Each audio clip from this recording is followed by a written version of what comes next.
23 जुलाई को प्रधानमंत्री नरेंद्र मोदी के कहने पर फास्ट ट्रैक कोर्ट का गठन किया गया। इसके पीछे की वजह थी कि पेपर लीक के मामलों से जल्दी निपटना, और इसी के बाद 23 जुलाई को फास्ट ट्रैक कोर्ट का गठन भी हुआ और 27 जुलाई को पहली बार इस कोर्ट में सुनवाई होनी थी, लेकिन वो सुनवाई हो नहीं पाई। क्यों नहीं हो पाई? कोर्ट में ऐसा क्या हुआ, इसे हम समझते हैं हमारी साथी विभावरी से। विभावरी, क्या हुआ? फास्ट ट्रैक कोर्ट, प्रधानमंत्री नरेंद्र मोदी ने 23 तारीख को आदेश दिया कि फास्ट ट्रैक कोर्ट बनाया जाए, पेपर लीक के मामलों से जल्दी इसको सुलझाया जाए, और कोर्ट फास्ट ट्रैक कोर्ट बन भी गया। लेकिन ऐसा क्या हुआ कि पहली ही सुनवाई नहीं हो पाई?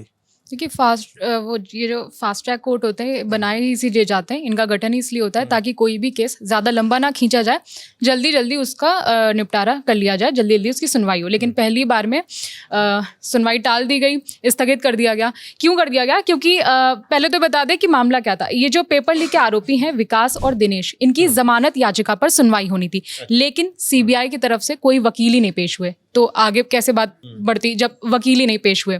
जिसके बाद राउज एवेन्यू कोर्ट ने आदेश दिया कि पेपर लीक के केस के लिए एक पब्लिक प्रोसिक्यूटर को अपॉइंट किया जाए। पब्लिक प्रोसिक्यूटर वो सरकारी वकील होता है जो राज्य या फिर सरकार की तरफ से पेश होता है। तो अब आगे की जो इसकी डेट है ये 3 अगस्त बताई जा रही है, जब इन दोनों आरोपियों की जमानत याचिका पर दोबारा सुनवाई होगी 3 अगस्त को। और इसमें जो आरोपियों के वकील हैं, इनका बयान भी सामने आया है।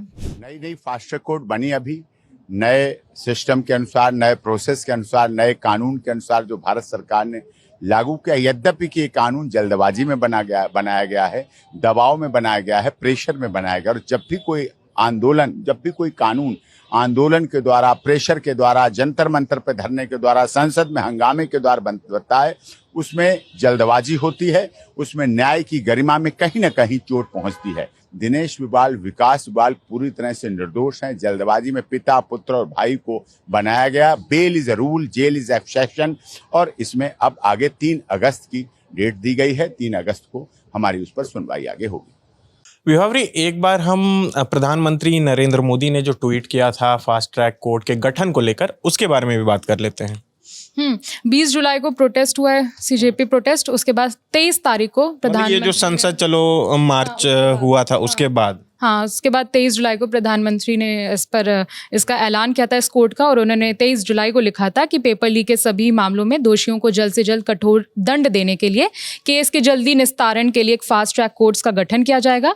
और इस संबंध में निर्देश भी दे दिए गए हैं कि संबंधित विभाग ज़रूरी और जो भी एक्शन है वो उसमें लें, और युवाओं के भविष्य के साथ खिलवाड़ करने वाले किसी भी व्यक्ति को बख्शा नहीं जाएगा।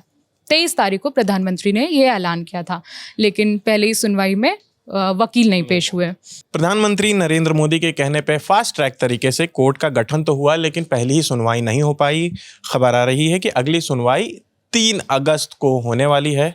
तो और भी ऐसी खबरों के लिए देखते रहिए दी ललन टॉप। मेरा नाम आसिफ असरार है, हमारे साथ हमारी साथी विभावरी थी।